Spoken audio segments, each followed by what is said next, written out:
में आप सभी का स्वागत है। मैं हूं सुमित और वीकली एक्सपायरी का दिन, जबकि भारतीय बाज़ारों में एक बढ़िया मोमेंटम आता हुआ दिखाई पड़ा। जो लगातार 3 दिन की बिकवाली थी इंडेक्स में, वहां पर एक पुल बैक आया और जो प्रेशर मिड कैप फेस कर रहा था इतने दिनों से, वो एटलीस्ट आज ईज आउट होता हुआ दिखाई पड़ा। वहां पर एक पुल बैक देखने को मिला। हालांकि स्मॉल कैप में उतना ज़्यादा कोई फायरवर्क नहीं था, वहाँ पर उतना ज़्यादा कोई अच्छी तेज़ी का रुझान नहीं था, लेकिन एटलीस्ट आज ब्रॉडर बेस बाइंग मार्केट्स में देखने को मिल रही थी। जिन इंडिसेस में तेज़ बिकवाली थी, मिसाल के तौर पर मेटल, वो आज शॉर्ट कवरिंग की वजह से बढ़िया तेज़ी आती हुई दिखाई पड़ी। बैंक्स, जिसमें प्रोमिनेंट बैंक्स जो हैं, जितने प्राइवेट बैंक्स हैं, वहाँ पर तेज़ प्रेशर था, वो कुछ हद तक पुल बैक के तौर पे वहाँ पे कामकाज होता हुआ दिखाई पड़ा। इसके अलावा आज सेलेक्टिव स्टॉक्स पे कामकाज था। NBFCs तेज़ी के अंदर कामकाज कर रहे थे। रियल स्टेट स्पेस की कुछ स्टॉक आज तेज़ी के साथ कामकाज करते हुए दिखाई पड़ रहे थे। और जो फर्स्ट हाफ में प्रेशर मार्केट ने फेस किया, उसको एटलीस्ट रिवर्स करते हुए दिखाई पड़े सेकेंड हाफ में। आज सुबह वो राजेश पालविया साहब के साथ एक शो में बातचीत भी हुई थी, तो उन्होंने ये बात कही हुई थी कि 15,800 एक नियर टर्म बेस है और 15,950 से 900 के जोन्स में अगर मार्केट आता है तो वहाँ से एक बढ़िया पुल बैक आएगा। 16,000 के जोन्स में मेजर कॉल राइटर्स थे, तो 16,000 का जोन्स ब्रीच होते ही 16,100 लग ही रहा था कि शायद होता हुआ दिखाई पड़ सकता, तो 16,100 वहाँ पर आता हुआ दिखाई पड़ा। और बढ़िया जो मूव था वो रहा था आज मेटल के अंदर, जो कि पूरी तेज़ी को ड्राइव भी कर रहा था। कई शेयर ऐसे थे जो कि 8-8, 10% तक भी चलते हुए दिखाई पड़े। तो एक एक करके सबसे पहले मिड कैप में 3 दिन की गिरावट के बाद यहाँ पर भी मूव आया है। निफ्टी में 3 दिन की गिरावट के बाद मूव आया है। मेटल, बैंकिंग, IT, ये 3 नाम ज़ोरदार तेज़ी के साथ आज कामकाज कर रहे थे। FMCG और एनर्जी शेयरों में आज भी प्रेशर आता हुआ दिखाई पड़ा। इसके अलावा करीब 300-500 अंकों की बढ़त सेंसेक्स में, निफ्टी में 150 अंकों की बढ़त, और आज फिर निफ्टी बैंक 750 अंक ऊपर तेज़ी के साथ बंद होता हुआ दिखाई पड़ा। तो एक आउट परफॉर्मेंस वहाँ पर आ रही थी। मिड कैप और स्मॉल कैप दोनों ही तेज़ी में थे, और जो मिड कैप है करीब 350 पॉइंट, और small cap more or less flat to positive side पर जाकर बंद होता हुआ दिखाई पड़ा। तो ओवरऑल सिचुएशन बेटर साइड पर थी, सिनेरियो थोड़ा बेटर साइड पर था, और पिछले कई दिनों की बिकवाली के बाद आज एक एटलीस्ट डेड कैट बाउंस जो मार्केट मान रहा था एक्सपायरी के दिन, वो ज़रूर आता हुआ दिखाई पड़ा। तो उस लिहाज से आप देखेंगे IT में आज अच्छी तेज़ी थी। इसमें TCS जैसा स्टॉक 3-3.5% चढ़ा। बाकी मिड कैप IT की जो कंपनियाँ थी, वहाँ पर भी मूव आता हुआ दिखाई पड़ा। बारिंग फ्यू, ज़्यादातर सभी में आज खरीदारी देखने को मिल रही थी। चलिए अब सवाल जवाब का सिलसिला शुरू कर लेते हैं और कुछ सवालों को भी शामिल कर लेते हैं। सबसे पहले जो मेरे पास सवाल आया है वो है IDFC फर्स्ट बैंक। अंकुश जी का सवाल है।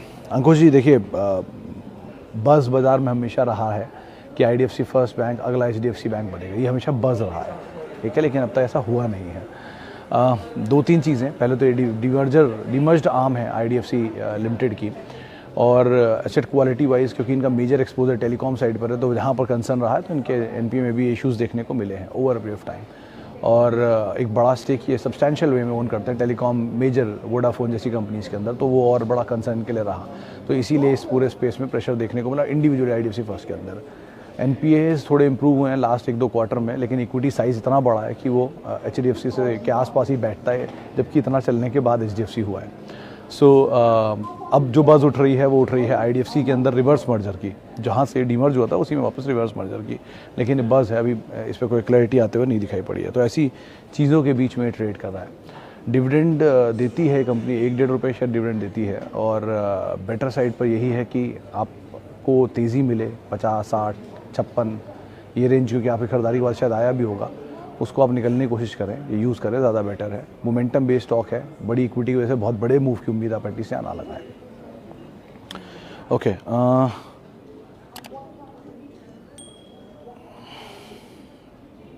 शुक्रिया धनंजय साहब। और ये बात सही है कि हाँ, बाज़ार में मूव रहेंगे, लेकिन SIP is the best way. आप हमेशा उसी का इस्तेमाल करें जहाँ पर आप अच्छे स्टॉक्स को थोड़ा एक्यूमुलेट करते रहें, और वो कुछ दिन बाद मोमेंटम वापस जब गैदर करेंगे तो आपकी एवरेज भी नीचे की होगी और आपको उसका एक बेनिफिट भी मिलेगा। ये आपको अभी नहीं समझ में आएगा, शायद लॉन्ग टर्म में समझ में आए। तो बेटर यही है, आप उसको फॉलो करिए। पहले भी मैं बोल चुका हूँ, वसंत महेश्वरी साहब का कोटेड है, और फिर से मैं आपको कोट कर देता हूँ कि एक अच्छा पोर्टफोलियो बनाने में वसंत महेश्वरी साहब कहते हैं कि आमतौर पर 1 डिकेड लगता है, यानी 10 साल लगते हैं। अगर आपको जल्दी है तो आपको 20 साल लगेंगे। तो उसी एडवाइस को हमेशा फॉलो करिए, वो ज़्यादा मतलब बेनिफिशियरी एडवाइस के तौर पे आप इसे देख सकते हैं। ओके, अपोलो हॉस्पिटल के केस में नंबर सर थोड़े वीक साइड पे थे अनिल जी, लेकिन उस नंबर्स के अंदर एक एडजस्टमेंट भी था। वो एडजस्टमेंट की वजह से आपको ज़्यादा वीक नंबर दिखाई पड़ेंगे, इतने ज़्यादा भी वीक नहीं है। 2-3 चीज़ें हैं। आज ही किसी से बातचीत के दौरान उन्होंने पूछा था कि हेल्थ पेनिट्रेशन या हॉस्पिटल स्पेस का क्या एवेन्यू है। देखिए, इंडिया में जो 5 मेजर हॉस्पिटल कंपनीज है उसमें सबसे ऊपर अपोलो आता है 72 हॉस्पिटल के साथ, फिर फोर्टिस है, फिर मैक्स है, उसके बाद आता है शायद HGS और एक शैल्बी को आप डाल सकते हैं, या ये बॉम्बे बेस्ड या महाराष्ट्र बेस्ड जो कंपनीज हैं हॉस्पिटल की, इनको डाल सकते हैं। इन सब के हिसाब से सबसे बेटर साइड पर रियलाइजेशन है पर बेड का फोर्टिस का, करीब 74,000 रुपये पर बेड के आसपास के उनकी रियलाइजेशन है। सेकंड बेस्ट इज़ अपोलोज़, करीब 45,000 रुपये या 65,000 रुपये, 45 से 55,000 रुपये के बीच में एवरेज रेवेन्यू पर ऑपरेशनल बेड है।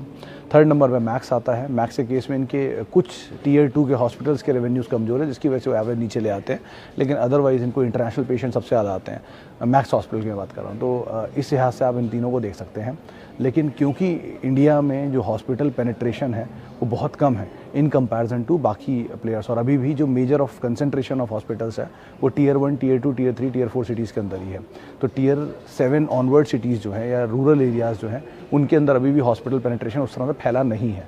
और जैसे जैसे ये डोमिनोज और यूनाइटेड स्पिरिट्स, रेडिको खैतान और देवा, ये जितने भी KFC burgers and all tier 4, tier 5 onwards जा रहे हैं या टियर 7 ऑनवर्ड्स जा रहे हैं, वैसे वैसे ये हॉस्पिटल की चेन्स भी वहाँ पहुँचेंगी, क्योंकि ऑब्वियसली बात है फूड हैबिट्स चेंज होंगी तो बीमारियाँ चेंज होंगी, तो उनके रेवेन्यूज़ बदलेंगे।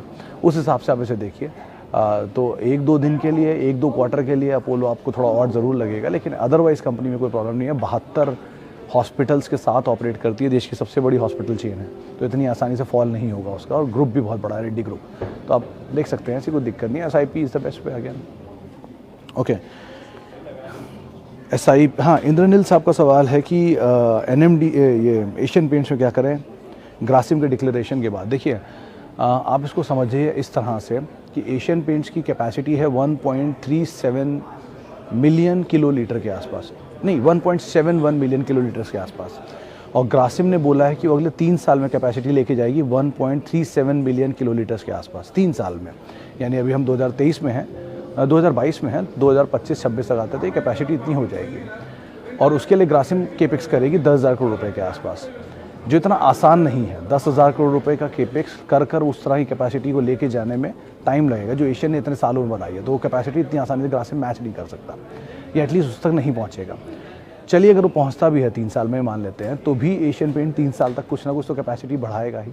दूसरा, डिस्ट्रीब्यूशन नेटवर्क, जिसको एशियन पेंट जानता है कि उनके पास करीब 1,45,000 डिस्ट्रीब्यूटर्स हैं। अल्ट्राटेक सीमेंट और ग्रासिम के डिस्ट्रीब्यूटर भी हैं, लेकिन वो इतनी जल्दी उस लेवल तक शायद ना पहुँच पाए। पेंट का एक डोमिनेंट प्लेयर है जिसका मार्केट शेयर 42% है। सेकेंड बेस्ट मार्केट शेयर करीब 18% है शायद, मेरे ख्याल से बर्जर पेंट का। तो इतने बड़े मार्केट शेयर को हिलाना, इम्पैक्ट होगा, इसमें कोई दो राय नहीं है ग्रासिम का, लेकिन इतना मेजर होगा कि एशियन पेंट वाइप आउट हो जाए, ये कहना मुश्किल है। और दूसरा, अगर ऐसा होगा भी तो एशियन पेंट भी कुछ ना कुछ तो करेगा ही, वो भी खाली बैठने वालों में तो नहीं है। कैश रिच कंपनी है, वो भी डेट फ्री कंपनी है, दोनों ग्रासिम भी और एशियन पेंट्स भी। एक चीज़ है कि हाँ, जो प्रीमियम एशियन पेंट को मिलता था 90 के मल्टीपल का, वो ज़रूर बाजार ईज आउट कर रहा है, जिसकी वजह से इतनी तेज़ बिकवाली आई थी। और ग्रासिम का जो डिस्काउंट है 12 के मल्टीपल वो ट्रेड करता है, तो शायद उसको वो मैच करेगा, क्योंकि उसको प्रीमियम मिलने लग जाएगा पेंट कारोबार का भी।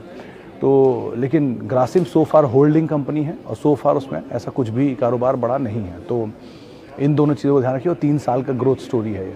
और एक बहुत इंटरेस्टिंग चीज़ कल एक फ्रेंड से बातचीत होते होते निकली थी कि एशियन पेंट कारोबार से निकलकर फर्निशिंग कारोबार में जा रहा है, और जबकि ग्रासिम पेंट कारोबार में अब आ रहा है।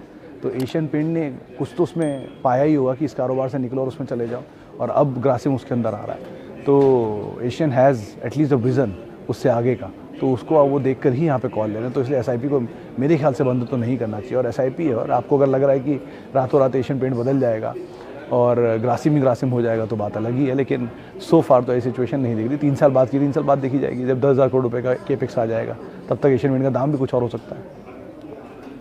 ओके, अतुल लिमिटेड, तुषार साहब, कंपनी अच्छी है और बहुत अच्छे मतलब फंडामेंटल भी हैं, इक्विटी छोटी है, लार्जेस्ट एक्सपोर्टर ऑफ खजूर जिसे कहते हैं, डेट्स, वो भी हैं, और केमिकल का जाइंट है, लाल भाई ग्रुप की कंपनी है। एक ही कंसर्न है कि भागा बहुत था, वो एक ज़माने में तो उसको मैं 1,400 रुपये से देखता था, वहाँ से आज ये कहाँ पहुँच गया, इनफैक्ट 350 भी देखा हुआ है। लेकिन इस तरह के दाम अब देखने के बाद थोड़ी सी वही हिम्मत थोड़ी हिलती है, लेकिन अदरवाइज़ नीचे मिल जाए तो ठीक कंपनी है। लेकिन नीचे के दाम मतलब नीचे के दाम रीजनेबल सम पे आप इसको ऐड करते चलें कि जिस तरह का करेक्शन चल रहा है मिड कैप स्मॉल कैप में, अगर आपको रीजनेबल डिफरेंस में मिल रहा है आपकी खरीदारी के, तो आप ज़रूर इसमें ऐड कर सकते हैं। अच्छा जी, I have 3,500 GAIL. How may share they will buy back from me? Is there any rule? How many? अच्छा सर, पहली चीज़ 3500 रुपये अगर गेल के बायबैक में उन्होंने ये चीज़ मेंशन की हुई है कि गेल के बायबैक में प्रमोटर भी हिस्सा लेगा, यानी सरकार भी हिस्सा लेगी। यूजुअली मैंने हर बार आपको ये बात बोली है कि कोई भी पीएसयू में ऊपर के लेवल पे स्टेक सेल आता है। स्टेक सेल कई तरीकों में, एक तो नॉर्मल स्टेक सेल होता है जो गवर्नमेंट खुद बोलती है हम स्टेक सेल कर रहे हैं, दूसरा कोई ईटीएफ के अंदर डाल दें तो वो ईटीएफ बिकेगा तो स्टेक उसमें ऑटोमेटिकली बिक जाएगा, तीसरा ओएफएस आएगा, ओएफएस में गवर्नमेंट उस स्टेक का एक्स्ट्रा हिस्सा बेच देती है, एनएफओ ले आएगी, ओएफएस ले आएगी। एक नया तरीका है बायबैक। बायबैक में क्या होता है, गवर्नमेंट शेयर कहती है कि बायबैक आया, और बायबैक में खुद वो अपने शेयर टेंडर कर देती है गवर्नमेंट, और उसको खरीदते हैं, मतलब कंपनी टेंडर करती है और गवर्नमेंट बायबैक कर लेती है, तो उससे उनके शेयर बिक जाते हैं, यानी गवर्नमेंट बेचती है और कंपनी खरीद लेती है, तो उससे भी स्टेक बिक जाता है गवर्नमेंट का। तो अब इस केस में गवर्नमेंट पार्टिसिपेट कर रही है तो आपका रेशियो अलग होगा, गवर्नमेंट पार्टिसिपेट नहीं कर रही है तो आपका रेशियो अलग होगा। यूजुअली शायद रूल ये कहता है कि 20% का हिस्सा एलोकेट करके रखना होता है रिटेल इन्वेस्टर्स के लिए, मतलब मुझे उस पर क्रॉस चेक करना होगा, लेकिन मोटा मोटा ये हिस्सा कहता है। लेकिन आप कोशिश पूरा करिए टेंडर करने की, अगर पॉसिबल है तो टेंडर हो जाएगा, जो बचेगा फिर वो आपकी एवरेज को नीचे ले आएगा एटलीस्ट। तो इसलिए कोशिश तो ये करिए कि आप इसमें टेंडर करें और बाकी मोमेंटम का ज़रूर फ़ायदा उठाएँ। ओके, नायका के केस में सर कुछ भी अभी कहना मुश्किल है, इनके अर्निंग्स आने वाले हैं, तो वही रिजल्ट आ जाए उसके बाद देखते हैं वो 1 करोड़ से प्रॉफिट कितना ऊपर बढ़ता है, उसके बाद वैल्यूएशन समरी आएगी, फिर वैल्यूएशन समरी से क्लियर हो जाएगा किस तरह की वैल्यूएशन गोइंग फॉरवर्ड बाजार इनको देने वाला है। तो अभी तो आप वेट करिए, उससे ज़्यादा कुछ मत करिए। ओके, जेएसडब्ल्यू स्टील में भी शम्स साहब कल इसके नंबर आने वाले हैं, और नंबर्स पे अनुमान ये लगाया जा रहा है कि वाई बेसिस पर इनके नंबर सबड्यूड रहेंगे, अच्छे साइड पर रह सकते हैं, वाई फ्लैट टू पॉजिटिव रहेंगे, मार्जिन का इम्पैक्ट रहेगा, 31 से 21% मार्जिन आने का अनुमान है, क्योंकि वो इनपुट कॉस्ट बढ़ी है, एक नया प्लांट शुरू किया, उसका भी रेवेन्यू में कंपनी के असर आएगा, एक्सपोर्ट नंबर भी ठीक आएंगे, तो ये वाई बेसिस पे नंबर अच्छे आने का अनुमान है। हायर लेवल से बहुत ईज आउट हो चुका है, तो बहुत कुछ है नहीं खोने को। आज तो वैसे डेड कैट बाउंस था, लेकिन अगर कोई भी मूव मिल जाता है गोइंग फॉरवर्ड तो आप उसका इस्तेमाल करें, फिर कॉल लें, पहले तो एटलीस्ट नंबर देख लें, उसके बाद ज़्यादा बेटर रणनीति आप यहाँ पर बना सकते हैं। ओके, ईथर आईपीओ को लेके मलिक साहब कई सारे ब्रोकरेज हाउसेस के व्यूज़ थे, वो मैंने शेयर भी किए थे ट्विटर पे आई गेस, और सब ने मेजरली या तो मिले जुले ही था, कुछ न्यूट्रल स्टांस दे रहे थे, कुछ सब्सक्राइब थे। एक ही मुझे याद है मारवाड़ी का सब्सक्राइब विद कॉशन, वो ज़रूर आप ध्यान रखिए, अगर वो सब्सक्राइब विद कॉशन कह रहे हैं तो कोई तो वजह होगी, लेकिन मतलब मेजरली इसमें सबका मिला जुला सा ही व्यू था। और जो हाल फिलहाल की लिस्टिंग की कंपनियों की हालत तो आपको पता ही है, तो अगर आप लिस्टिंग गेन देख रहे हैं तो बात अलग है, और लॉन्ग टर्म है तो लिस्ट होने दीजिए, क्या दिक्कत है, फिर तो नंबर्स के बाद आपको क्लियर हो ही जाएगा किस तरह की सिचुएशन बनेगी इस कंपनी के साथ। ओके, मदरसन सुमी भी सर आज नंबर आने वाले हैं, त्यागी साहब, और शायद मैंने भी देखे नहीं है। मदरसन सुमी वायर के तो देखे थे, मदरसन के नहीं देखे थे, तो मदरसन के नंबर अभी शाम तक आएंगे, उसके बाद आप कुछ भी कॉल लीजिए, अभी कुछ भी कहना मुश्किल है इसके बारे में। नंबर्स का ब्रोकर हाउसेस व्यूज आ जाएंगे, उससे आपको बहुत हद तक आइडिया लग जाएगा। अच्छा, इन्फोसिस जून मंथ, मोहित साहब मैं छोटी अवधि के लिए बाजार को ट्रैक नहीं करता, तो उसके लिए माफ़ी चाहूँगा। ओके,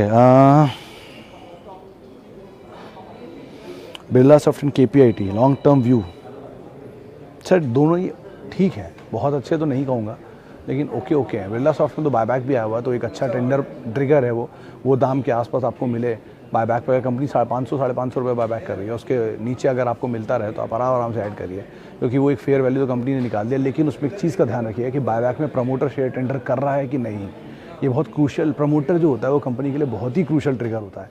अगर प्रमोटर ओपन मार्केट से शेयर ले रहा है और वो मार्केट का भाव उस भाव से नीचे आ रहा है, तो इसका मतलब प्रमोटर वहाँ पे और इंटरेस्टेड हो सकता है लेने के लिए। पहला, बायबैक आया है और बायबैक प्रमोटर शेयर टेंडर करे जा रहा है हर बार, और नीचे शेयर खरीद रहा है, तो ये तो गलत है कि वो नीचे शेयर खरीद रहा है और बायबैक में टेंडर कर रहा है, जो कई बारी बलरामपुर चीनी के साथ हुआ है। तो ऐसी सिचुएशंस को आप रीड करिए, उससे आपको बहुत हद तक आइडिया लग जाए कि क्या सही है और क्या गलत है। लेकिन बायबैक में प्रमोटर टेंडर नहीं कर रहा है, पार्टिसिपेट नहीं कर रहा है, और फिर भी बायबैक को पूरा जाने दे रहा है, तो इसका मतलब उसकी जेन्युइन यहाँ पर इच्छा है शेयर को बायबैक करने की। एमएनसीज यूजुअली करती हैं, तो आप उस हिसाब से यहाँ पर कॉल रखिएगा। यूनाइटेड स्पिरिट्स एसआईपी के लिए बढ़िया है रविंद्र साहब, लेकिन आज इसके नहीं, कल इसके नंबर आने वाले हैं, तो उन नंबर्स को भी आप देख लीजिएगा। तो अगर अपनी एसआईपी आप शुरू कर रहे हैं तो कल कोई झटका दे क्या पता नंबर्स के बाद, तो वहीं से शुरू कर दिए ज़्यादा बेटर है। दो कंपनी अच्छी है, प्रीमियम सेगमेंट की लीडर है, India's largest liquor company, world largest liquor company subsidiary है, तो ऐसा कोई दिक्कत नहीं है, मल्टीनेशनल जाइंट है, आप इसमें आराम से SIP भी कर सकते हैं। चलिए, अब इतने सवालों में शामिल करूंगा, माफ़ी बहुत सारे लोगों से जिनसे आज हमने बात नहीं की, और बहुत बहुत शुक्रिया उन सभी लोगों का जिन्होंने सवाल पूछा। पैनिक था, आज थोड़ा सा ईज़ आउट हुआ, तो देखिए कितने दिन तक सस्टेनेबल रहती है ये तेज़ी। और आप मेरे साथ जुड़ सकते हैं @Sumit Research मेरा ट्विटर हैंडल है।